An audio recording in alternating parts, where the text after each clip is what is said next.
ज्योति कनौजिया और आप देख रहे हैं सामयिक सहारा। आइए रुक करते हैं फटाफट खबरों की ओर।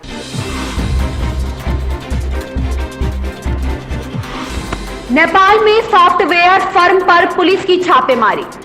पाकिस्तान में भीषण बिजली संकट। उपराष्ट्रपति के नाम से भी चौंका सकती है भाजपा।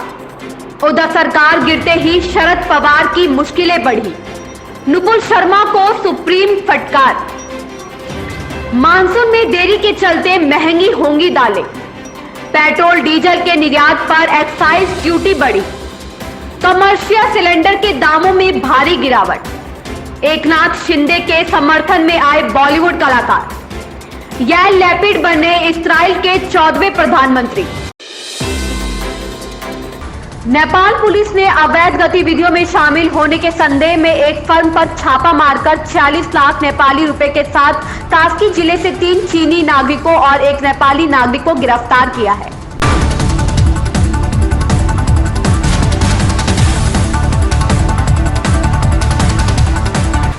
राष्ट्रीय सूचना प्रौद्योगिकी बोर्ड ने ट्विटर पर कहा कि पाकिस्तान में दूरसंचार ऑपरेटरों ने देश भर में लंबे समय तक बिजली गुल रहने के कारण मोबाइल और इंटरनेट सेवाओं को बंद करने की चेतावनी दी है, क्योंकि बिजली में भारी कमी उनके संचालन में समस्या और बाधा पैदा कर रही है।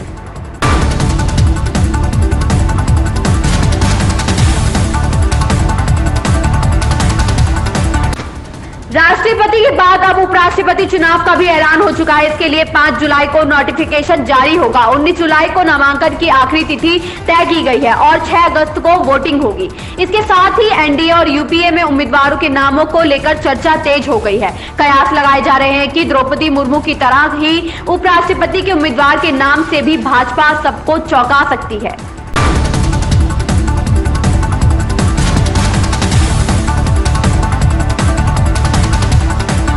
महाराष्ट्र में महाविकास आघाड़ी सरकार के जाते ही एनसीपी प्रमुख शरद पवार को आयकर विभाग की ओर से नोटिस भेजा गया है। ये नोटिस पुराने चुनावी हल्फनामों को लेकर है। आयकर विभाग मुंबई ने अब तक नोटिस का खंडन नहीं किया है।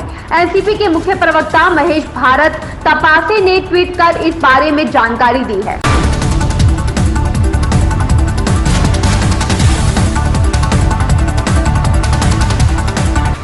सुप्रीम कोर्ट ने पैगंबर मोहम्मद के खिलाफ टिप्पणी से जुड़े नुपुर शर्मा मामले में कड़ा रुख अपनाया। कोर्ट ने नुपुर के खिलाफ अब तक कोई कार्यवाही नहीं होने पर सख्त नाराजगी प्रकट की है। तल्ख टिप्पणी करते हुए कहा कि उसके बयान से देश उबल गया है। कोर्ट ने नुपुर से टीवी पर आकर माफी मांगने को भी कहा।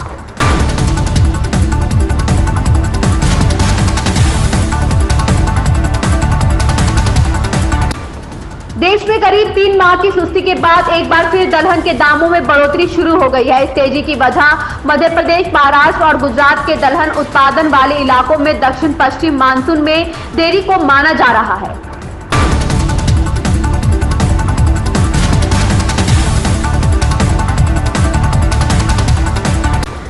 भारत सरकार ने हवाई जहाज के ईंधन और पेट्रोल डीजल के एक्सपोर्ट पर एक्साइज ड्यूटी बढ़ाने का फैसला लिया है। सरकार की ओर से जारी किए गए नोटिफिकेशन के अनुसार पेट्रोल पर 6 रुपए प्रति लीटर जबकि डीजल पर 13 रुपए प्रति लीटर तक एक्सपोर्ट एक्साइज ड्यूटी में इजाफा करने का फैसला लिया गया है।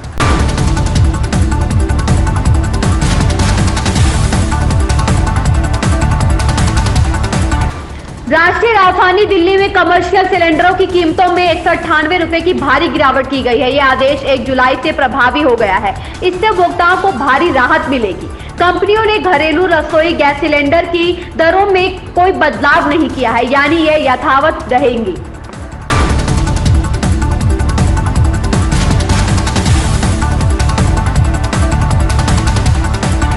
महाराष्ट्र के नए सीएम चुने जाने पर शिंदे को लगातार बधाइयां मिल रही है। अब इन बधाई देने वालों में बॉलीवुड की 2 नामचीन हस्तियों का नाम भी शामिल हो गया है। यह 2 और कोई नहीं, कंगना रनौत और इस साल की blockbuster film the Kashmir files के निर्देशक विवेक अग्निहोत्री है। दोनों कलाकारों ने महाराष्ट्र के नए सीएम को सोशल मीडिया के जरिए बधाई दी है।